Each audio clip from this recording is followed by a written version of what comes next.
नमस्कार दोस्तों, आप सभी का स्वागत है मेरे YouTube चैनल मैथ विनर्स पर। तो चलिए आज का टॉपिक स्टार्ट करते हैं। आज का हमारा टॉपिक है वास्तविक संख्याएं। तो चलिए स्टार्ट करते हैं। वास्तविक संख्याओं से पहले थोड़ा देख लेते हैं संख्याएं क्या होती हैं। क्या बेटा? संख्याएं। तो संख्याओं को अगर इंग्लिश में मैं बोलूँ तो नंबर्स।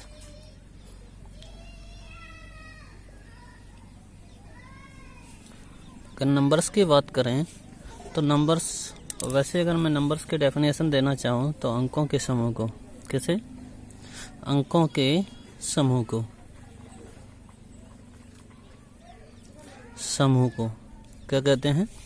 संख्याएं कहते हैं। चलिए अगर मैं करना चाहूँ तो मुख्यतः संख्याओं के जो भाग करूँ तो दो भाग कर सकते हैं। कितने? दो। फर्स्ट क्या है? फर्स्ट की बात करूँ तो वास्तविक संख्याएं। फर्स्ट क्या है? वास्तविक संख्याएं। सेकंड है काल्पनिक संख्याएं। काल्पनिक संख्याएं। Okay dear. Real numbers,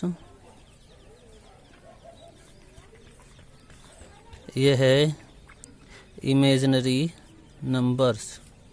okay, देखिए अगर मैं बात करूं काल्पनिक संख्याएं तो क्या होती हैं? तो काल्पनिक संख्याएं वे संख्याएं होती हैं जो क्या होती हैं, यानी अगर एक शब्द में बोलूं तो सभी ऋणात्मक पूर्णांकों का वर्ग मूल, जितने भी ऋणात्मक पूर्णांक हैं उनका सभी का वर्गमूल क्या कहलाता है?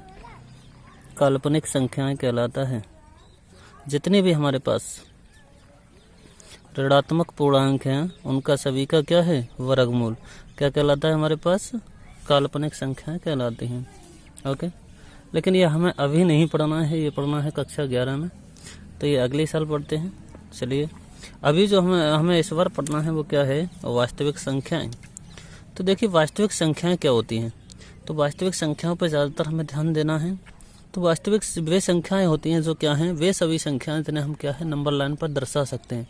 कौन सी संख्या? वे सभी संख्याएं जिन्हें क्या है? नंबर लाइन पर दर्शा सकते हैं।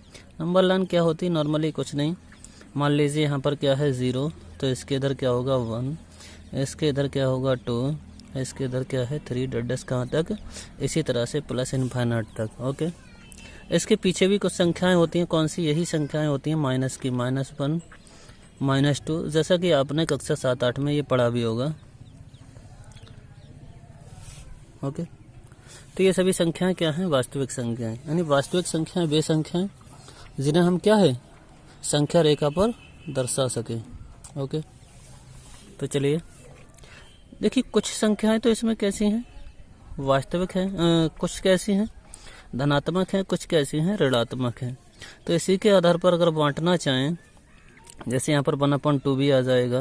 कितना आ जाएगा? 1/2 भी आ जाएगा। यहाँ पर √2 भी आ जाएगा। अब आप पूछोगे ये √2 ऐसे कैसे पता चलेगा? यहाँ पर कैसे पता चले ये वास्तविक यानी नंबर लाइन पर आता है नहीं आता? तो देखिए मैं इधर समझा देता हूँ। मान लीजिए कोई नंबर लाइन है जिस पर यहाँ पर क्या है? 0 है, यहाँ पर क्या है? 1, यहाँ पर क्या है? 2। तो देखिए इसके दोनों के बीच में गैप कितना होगा? 1 का।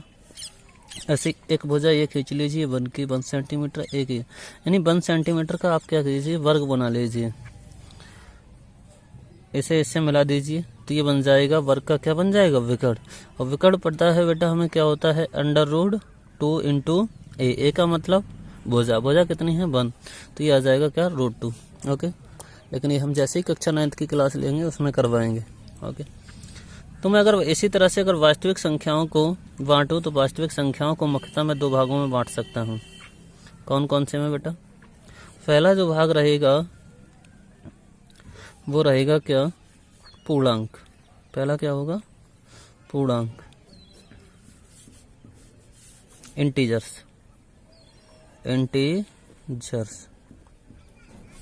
सेकंड मेरा है वो है दशमलव। क्या है बेटा? दशमलव,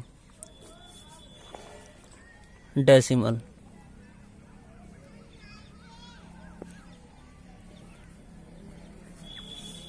अगर कहीं भी दिक्कत होती है तो कमेंट करके ज़रूर बताइएगा। पूर्णांक, पूर्णांक क्या होते हैं? यहाँ पर देखिए हमारे यहाँ √2 भी आ रहा था वास्तविक संख्या में नंबर लाइन पर, यानी √2 भी आ रहा था, 1/2 भी आ रहा था, इसी तरह से -1/2 भी। लेकिन पूर्णांक क्या होते हैं? नंबर लाइन पर स्थित वे सभी संख्याएं जो क्या होती हैं, अपने आप में पूर्ण होती हैं। कैसी होती हैं बेटा?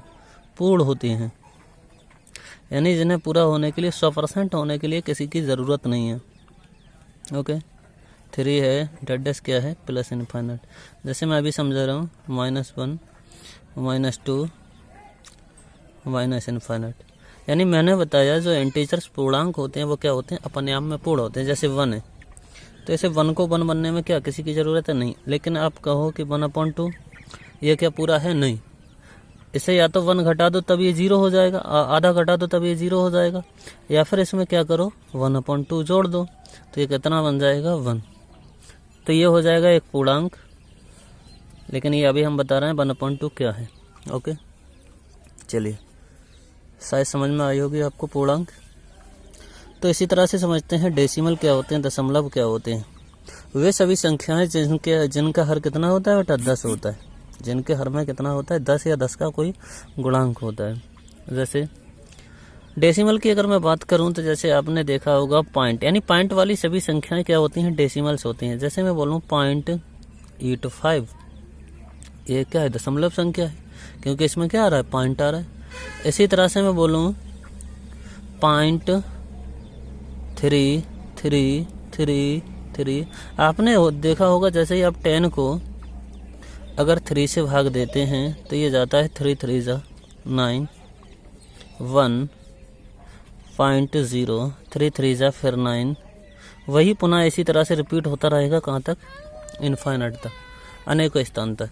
ओके, इसी तरह से पॉइंट में आपने देखा होगा 0.359778, यानी यहाँ पर क्या है? कोई पैटर्न फॉलो नहीं हो रहा। आपने देखा यहाँ पर एक पैटर्न फॉलो हो रहा था, यहाँ पर क्या है? एक पैटर्न फॉलो हो रहा था, लेकिन क्या है? कुछ स्थानों के बाद रुक रही थी। लेकिन ये संख्या क्या है? लगातार तो जा रही थी, लेकिन कैसे थी? एक पैटर्न फॉलो कर रही थी। लेकिन यहाँ पर क्या है? ना तो कोई लगातार जा रही है और ना ही कोई पैटर्न फॉलो कर रही है। ओके, तो इसी के आधार पर देखिए दशमलव भी अनेकों प्रकार के हैं। तो इसी आधार पर मैं दशमलव को बांटना चाहूँ तो दशमलव को कितने प्रकार में बांट सकता हूँ? 2।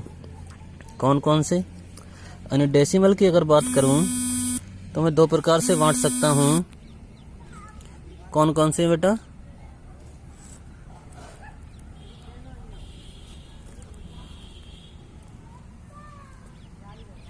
कौन कौन से हैं? एक है टर्मिनेट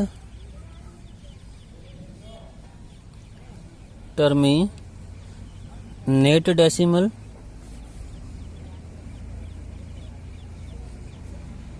हिंदी अभी बता रहा हूँ, यानी शांत दशमलव। कौन सा है? शांत दशमलव।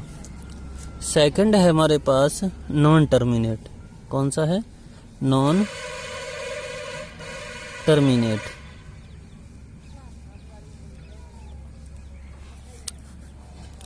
अशांत, नॉन का मतलब अशांत दशमलव। ओके, यहाँ तक बात समझ में आई? अगर यहाँ तक कोई दिक्कत है तो कमेंट करके ज़रूर बताइएगा।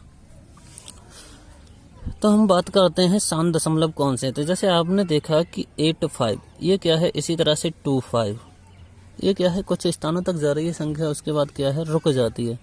जैसे 625, ये 3 स्थानों तक दशमलव के बाद संख्या गई और फिर क्या है? रुक जाती है। तो ऐसे दशमलव जिनका क्या है? कहीं ना कहीं अंत हो जाता है, यानी रुक जाते हैं, वो दशमलव क्या कहलाते हैं? किसी स्थान पर जाकर रुक जाते हैं, वो सभी दशमलव क्या कहलाते हैं? दशमलव संख्याएं शांत दशमलव। क्या कहलाते हैं बेटा? शांत दशमलव। इसी तरह से 0.25 है, 0.25 को हम लिख सकते हैं कितना? 1/4। ओके, इसी तरह से आपने देखा अशांत दशमलव। अशांत कौन से थे? जैसे 3.33 डैश कहाँ तक जा रहे थे? अनंत तक। इसी तरह से आपने देखा था 35978 डैश, ये भी कहाँ तक जा रहे थे? अनंत तक। लेकिन इनमें और इनमें ध्यान से देखिए अंतर क्या है। ये एक पैटर्न को फॉलो करती है, लेकिन ये वाली जो संख्या है दशमलव है वो किसी पैटर्न को फॉलो नहीं करता। तो देखिए ये भी अशांत है, ये भी अशांत है, क्योंकि इनका अंत नहीं हो रहा है। अशांत का मतलब इनका अंत नहीं है, अनंत तक जा रही हैं, लेकिन इन दोनों में अंतर है। तो इसी आधार पर हम जो नॉन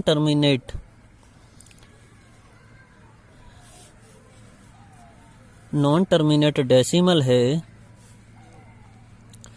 इसके लिए भी हम कितने पार्टों में डिवाइड कर सकते हैं? 2 पार्ट में। एक कौन सा है? एक तो है नॉन टर्मिनेट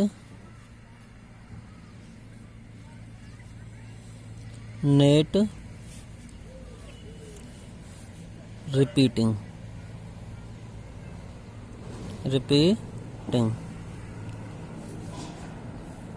ओके, इसे हिंदी में बोलें तो अशांत आवर्ती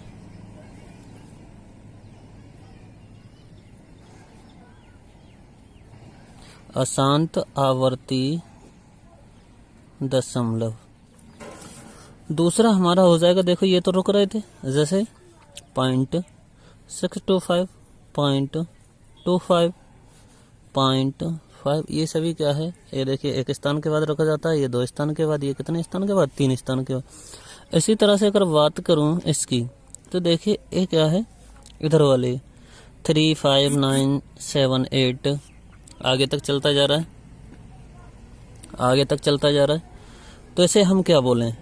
ना तो ये शांत हो रहा है और ना ही क्या है? रिपीट हो रहा है, तो इसे बोलते हैं non terminate net non repeating. ना तो शांत हो रहा है, ना ही टर्मिनेट। ओके, तो इसे हिंदी में बोलते हैं अशांत, जैसा कि आपने 9th में पढ़ा भी है, अशांत अनावर्ती। अशांत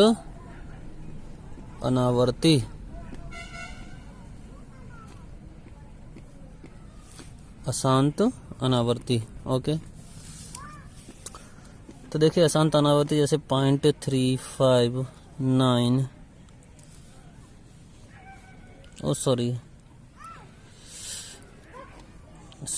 दोस्तों, यहाँ पर गलती हो गई थी कुछ, यहाँ पर हमें लेना था 3.3333 डैश कहाँ तक? इनफाइनाइट तक। ओके, इसी तरह से 0.666 डैश कहाँ तक ले सकते हैं? इनफाइनाइट तक।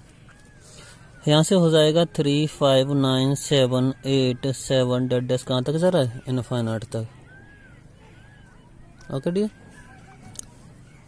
कहाँ तक जा रहा है? इनफाइनाइट तक। अगर मैं बात करूँ इसकी, तो जैसे आप यहाँ पर देखा है, तो ये हो जाएगा, इसका मतलब होगा कितना? 10/3। इसी तरह से ये भी हो जाएगा कितना? 20/3। ओके, अगर मैं इससे आपसे पूछूं, ऐसे हम क्या बताओ, इस तरह से इस रूम में लिख सकते हैं? तो आप कहोगे नहीं, क्योंकि ये तो इसका पता ही नहीं। तो देखिए बेटा, ये क्या है? इसको हम नहीं नाप सकते, ये माप नहीं सकते ये कितना है, लेकिन इसको माप सकते हैं हम क्लियर। ये कितना है? 10/3 है, लेकिन इसे नहीं माप सकते। तो आपने जैसा कि हिंदी में पढ़ा होगा, वे संख्याएं जिन्हें मापा जा सकता है, क्या कहलाती हैं? परिमेय संख्याएं। तो ये बेटा क्या है? यही हमारी क्या होती हैं? परिमेय संख्याएं। लेकिन इसे हम नहीं माप सकते, तो ये हमारी क्या कहलाएगी? अपरिमेय संख्याएं। तो इतनी बात समझ में आ गई। तो हम सबसे पहले बात कर लेते हैं, परिमेय संख्याएं क्या होती हैं? परिमेय संख्याएं, जैसे कि आप देख रहे हैं, परिमेय संख्याएं क्या होती हैं?